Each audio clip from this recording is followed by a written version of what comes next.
In our last session, we were looking at the securing of the cave of Machpelah and Sarah's death.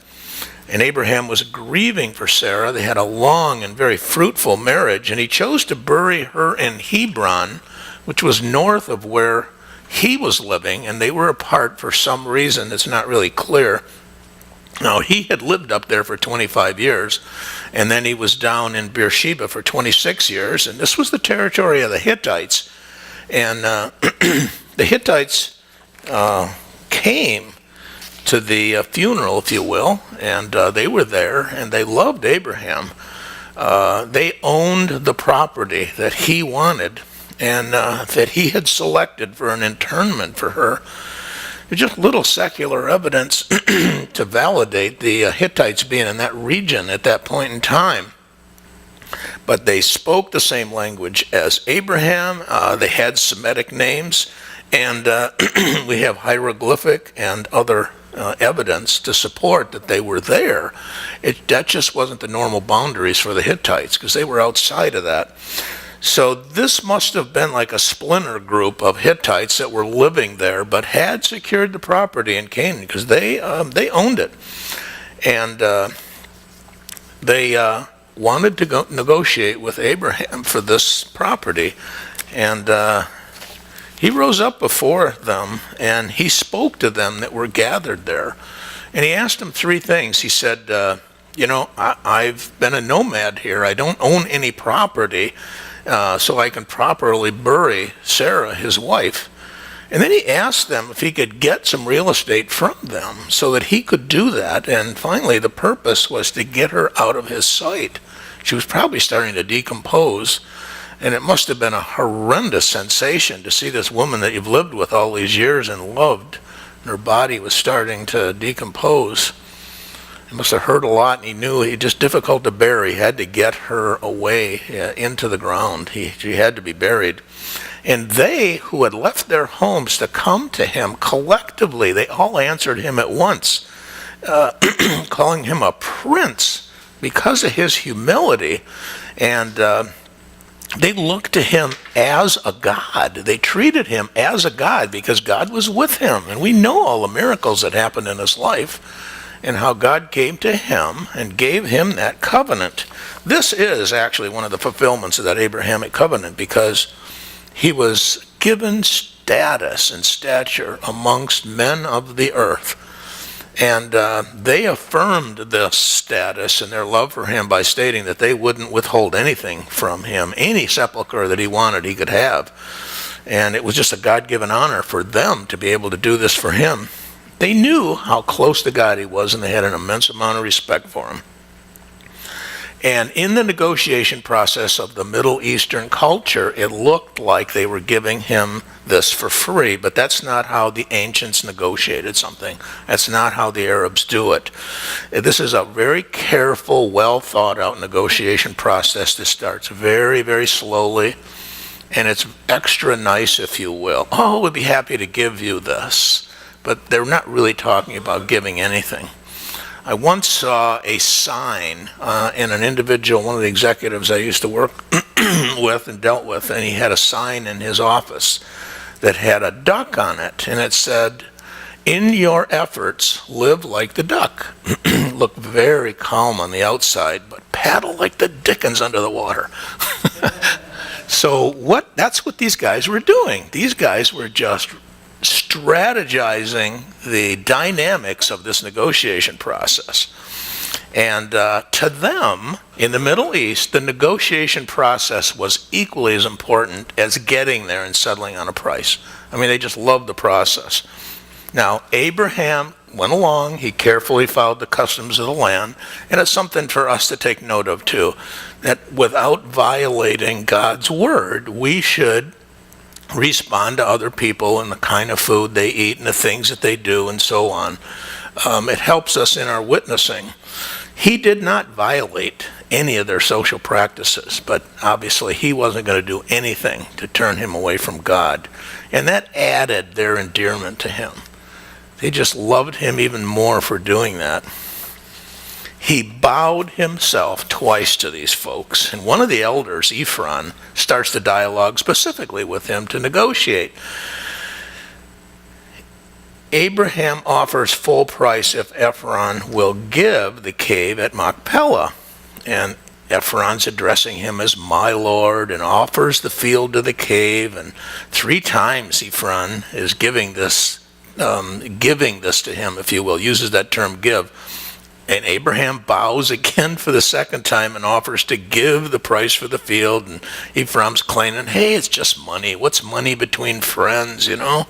And they're calling Abraham Prince and Lord. And Abraham is agreeing here, ultimately, to the full price for the land. The terms give and gift are just normal terms in the process of this real polite negotiation, because nobody's giving anything and there's no real gift here. The offer in a serious negotiation started with Ephron offering to sell it to Abraham for full price, which is about 10 times the going rate, and Abraham takes it. That probably really surprised Ephraim, but he just took it. He just accepted it, and they concluded the negotiations at the city gate. And the city gate in ancient cultures was the spot where business was done. The business leaders and the community leaders met there, and this was the legal arena, if you will. And Abraham now owned the first piece of property in the Middle East. The first person in the Bible is called a Hebrew, is Abraham. This is the first piece of property that they buy. They get title to it. They pay a real high price, but they've got it.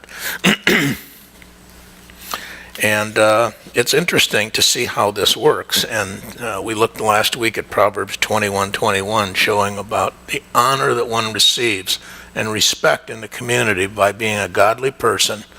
Even from your enemies, you'll receive respect and admiration, and God will bless you for doing that. Abraham lived another 38 years after Sarah died, and he married another woman that we will see in the next few chapters. Her name was Keturah, and he had 6 more sons with her. And then this section of scripture we looked at last week ended with the actual burial. And he chose to bury her, interestingly, in Canaan. He did not choose to have her go back to Haran in Mesopotamia and bury her there. He paid a real high price for this property, a real high price for it. But that's exactly what he wanted. And he was 140 years old when he was starting to sense the need to get a bride for Isaac. Now, most of the individual promises in that Abrahamic covenant had been fulfilled by this time. He had wealth, status, influence. He had this small piece of land. He didn't have all the land. The Jews are not going to get all the land promised to them in the Abrahamic covenant and the land covenant until the millennium. But Abraham knew that in order for his covenant to pass to his seed Isaac, Isaac was going to have to get a wife. And as we started looking at this last week, and we're going to look at it again today, this was an arranged marriage because Isaac had to have the right wife.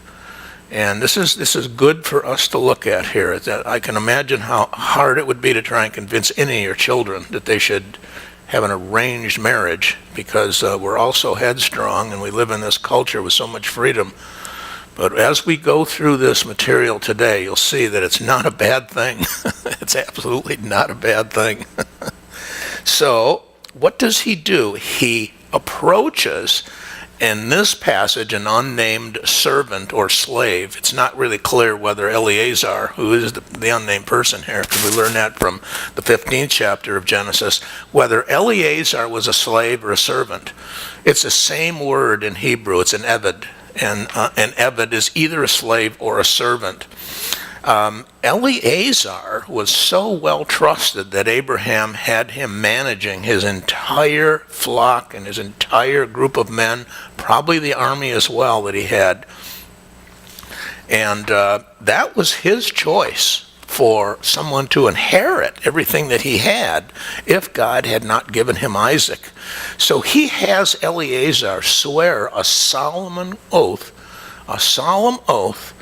to not take a wife for him from among the Canaanites, but go back to his family, go back to the land where he had come.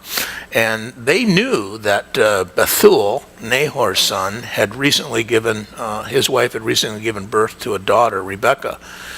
And that was the material that we looked at the week before. So they knew that that had happened, and I don't know whether they were targeting Rebekah. I don't think so. I think he just wanted to have someone married to marry her that was from back there, because they knew the kind of people that they were.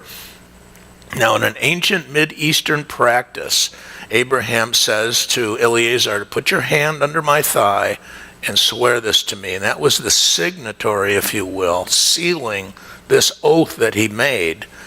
And then Eliezer asked Abraham, well, what am I going to do if she doesn't want to come to me, if she's not the right one? And Abraham says that Jehovah God will send his angels in front of him to secure the task. And if the woman is told not to come, or a woman won't come, and Eliezer is told not to go back to Mesopotamia to find her a second time. So what Abraham is essentially saying, look, God's in control here. And if you go there and don't get a woman, then that's what God is saying to us. That's the unspoken part of this, because he's saying God's in control, and I'm going to give you a minimum amount of criteria here. But Eliezer knew what kind of woman that he had to get for him. Eliezer's faith and Abraham's faith were going to guide them through this entire process. This material that we're going to look at today is just a wonderful, wonderful story of the appropriate characteristics that we should look for in a spouse. And we saw last week that the New Testament describes Isaac as a type of Christ, and we can see those parallels as well. Today, I want to look at the second segment of this and see how Eliezer approaches this whole issue. And I'm going to read from Genesis 24, starting with verse 10 and going to verse 14. And the servant took 10 camels of the camels of his master and departed, having all goodly things of his master's in his hand. And he rose, and he went to Mesopotamia unto the city of Nahor. And he made the camels to kneel down without the city by the well of water at the time of evening, the time that women go out to draw water. And he said, O Jehovah, the God of my master Abraham, send me, I pray thee, good speed this day, and show kindness unto my master Abraham. Behold, I am standing by the fountain of water, and the daughters of the men of the city are coming out to draw water. And let it come to pass that the damsel to whom I shall say, let down thy pitcher, I pray thee, that I may drink. And she shall say, drink, and I will give thy camels drink also. Let the same be she that thou hast appointed for thy servant Isaac. And thereby shall I know that thou hast showed kindness unto my master. Now, the first thing that we see here is the text is ignoring the distance that Eliezer had to travel. It's about 450 miles from where he was in Beersheba up to Haran. And camels could go somewhere around 25 miles a day, maybe. So we're talking over a month travel just to get there. And he's got a number of camels, and he's got a group of people with him. This was a caravan of wealth. These weren't all the camels that he owned, that Abraham owned, but they were transporting this to pay the price for the bride. And he also wanted to make a powerful impression on the family back there. And it was also going to serve as a device for testing her. And finally, it was going to provide transportation to bring her back once she was chosen. It's interesting. The figure 10 relative to gift giving is all throughout the Old Testament. We see Jacob and his 10 bulls in Genesis 32, Joseph's 10 donkeys in Genesis 45, Jesse's 10 loaves in 1 Samuel 17, Jeroboam's 10 loaves in 1 Kings 14, and Naaman's 10 talents in 2 Kings 5. The Orthodox Jews see this as a sign affirming the 10 Commandments, which is the first 10 laws that were given at Sinai in the total 613 laws that God gave the Jews. Now, the entourage traveled north up into Syria, and they went to the city of Haran, which is Aram Naharaim. Aram Naharaim.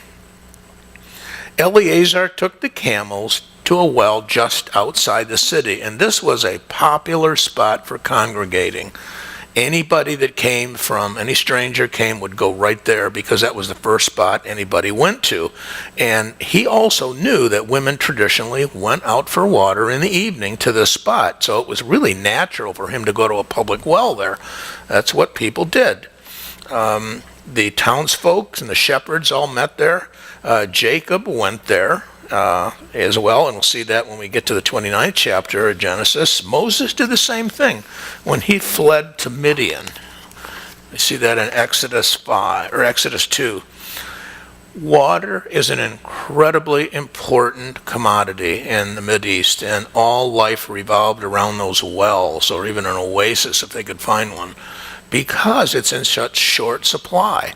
We can't appreciate that because we live in the water wonderland of the world here with more fresh water than there is anywhere else in the world. But in an arid climate, people fight over the water. And we remember just a few chapters ago, we saw Abimelech's servants were stealing the wells from Abraham after he'd worked really hard to dig these things. So this is a serious spot. It's a primary spot for congregating, and in the examples that I gave here, each of those resulted in a marriage. Each of those coming to the well resulted in a marriage. Eliezer trusted the Lord, but he prayed first. He prayed that Isaac's future bride would give him and his camels water to drink. And it's interesting that he doesn't pray for his own sake. He prays for Abraham's sake. He's a loyal servant to the person that he works for, and it's a good example for us to follow in our careers. We should follow who we work for without grumbling. The New Testament tells us to work hard for those that you work for in Ephesians 6. And we should respect them. And even if you don't respect that person, work hard for them and do the job. Do it as though you're working for God. You're working unto the Lord. You're not working for that particular individual. I'm sure we have all worked for crummy bosses. I have had a lot of them.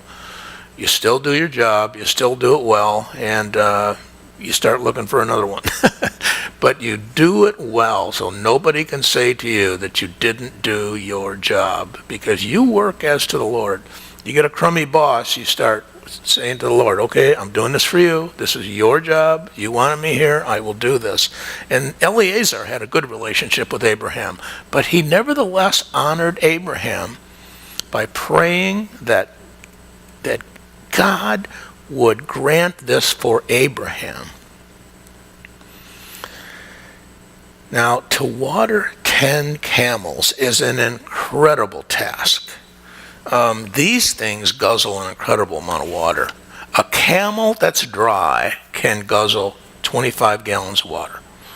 That's a lot of water. And if you think there's 10 of them here, that's 250 gallons of water. Think about moving 250 gallons of water.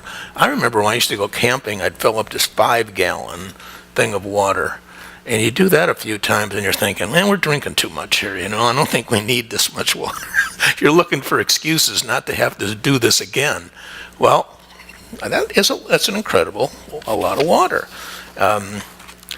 Eliezer has the camels kneel down by the well, And the result of this is just fascinating because it's not chance that this happens. There is no chance or happenstance in God's economy. He controls everything. It's hard for us to understand that. This is a deliberate act of God. And a fine characteristic of a biblical man is that he recognizes God's providence, his divine ruling in his daily life, and lets God lead him every day.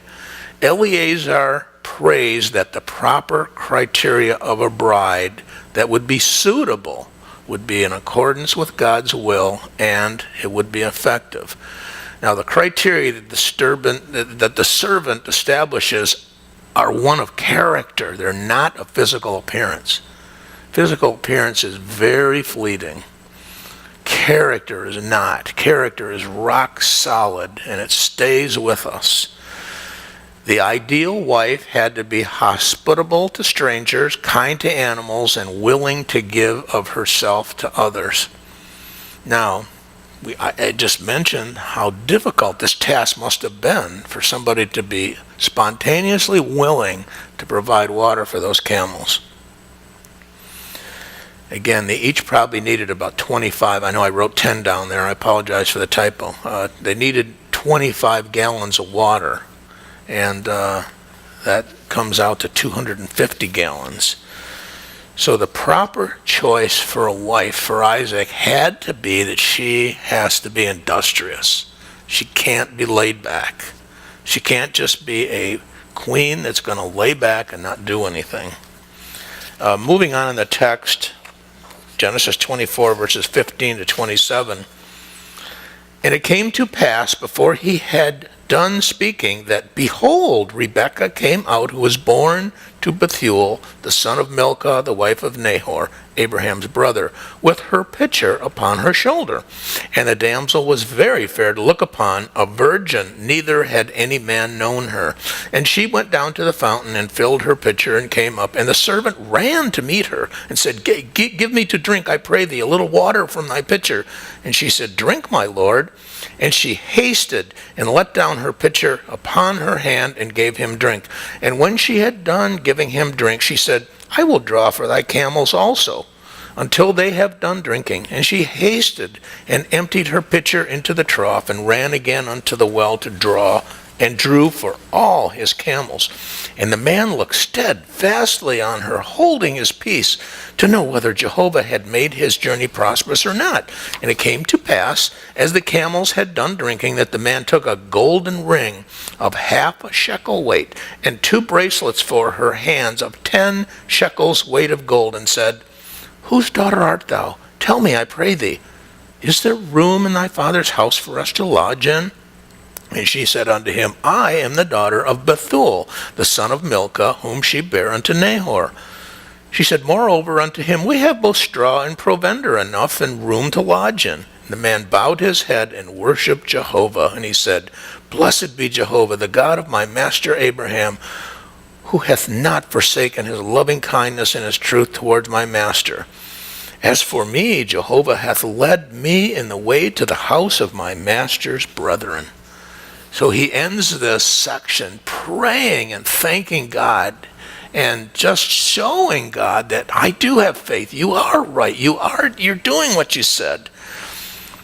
The servant's prayer is answered almost immediately because this is just an evening time here. It's a real short period of time when the women went out to get water, and it was answered completely and a whole lot greater than what he had originally asked for.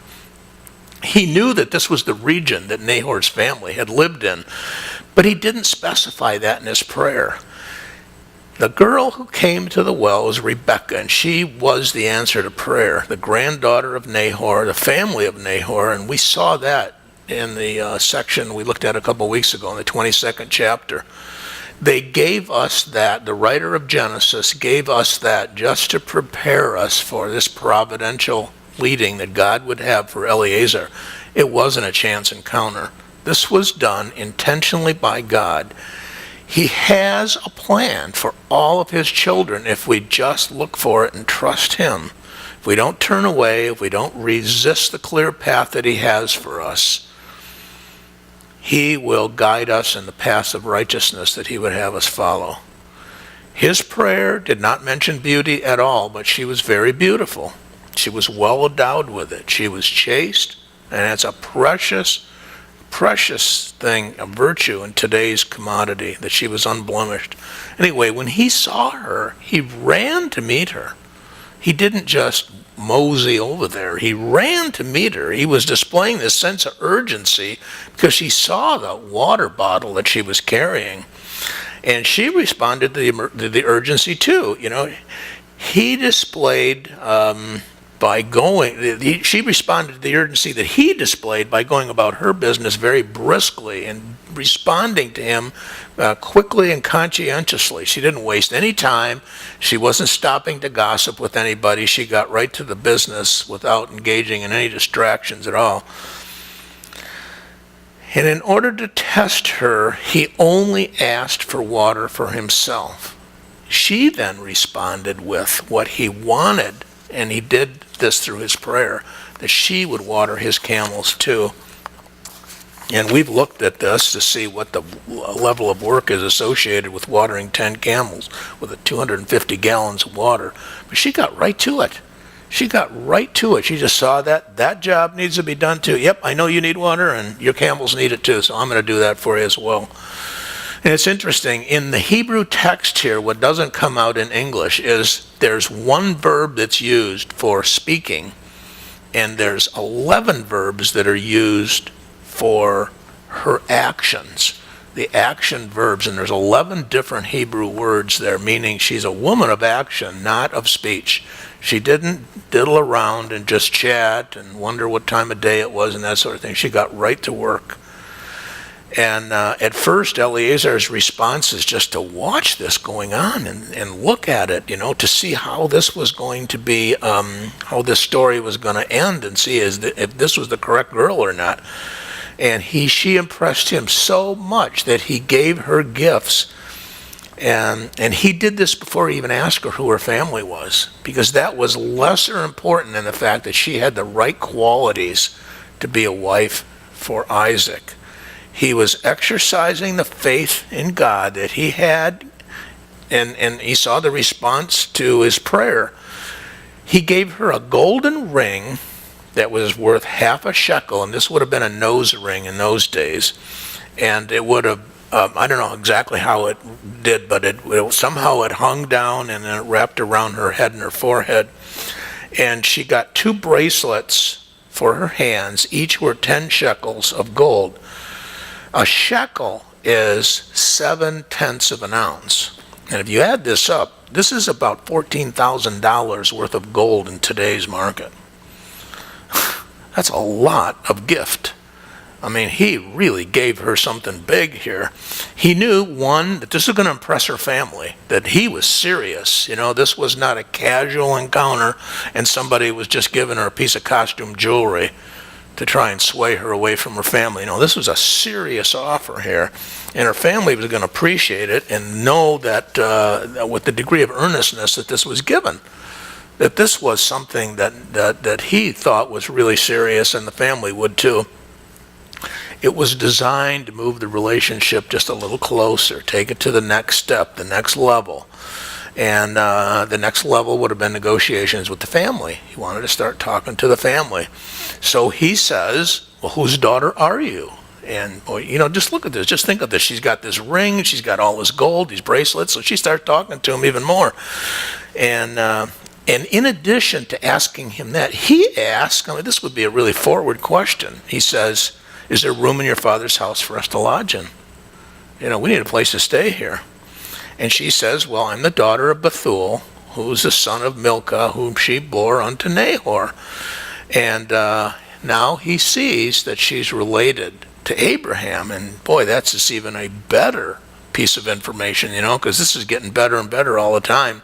And she responds to the question of lodging by saying that, yep, we have straw and provender enough and room enough to lodge in. And what this means is, we've got a lot of accommodation for your camels and for your men too. And we don't know how many, but there must have been a large entourage. I'm going to estimate at least 50 people to bring 10 camels and these goods that they had there. And this was really generous on her part to do this. She hadn't asked her family if she could do it. She just offered it. And Eliezer responds to this with prayer. That's the first thing he does. And what a lesson for us to see God's providence taking place, to thank him for it, and to look to him in prayer. And what he says is, "Blessed be Jehovah, the God of my master Abraham, who has not forsaken his loving kindness towards my master." Again, it's a recognition that the Abrahamic covenant is fulfilled, at least portions of it, along the way of human history. And Eliezer now realizes that God is in control of this situation, for he says, "As for me, Jehovah hath led me in the way to the house of my master's brethren." So he recognized God's providence and recognized the fact that the angel that Abraham talked about did really lead him and did bring him into this situation, even though he couldn't see it. The angel did. The angel knew. God knew what was going to happen. God brought the proper woman to the well just at the right time with the right family, and she had the best qualities in terms of character for Abraham's son Isaac. And I want to close this morning with a list of those characteristics here. She was hardworking.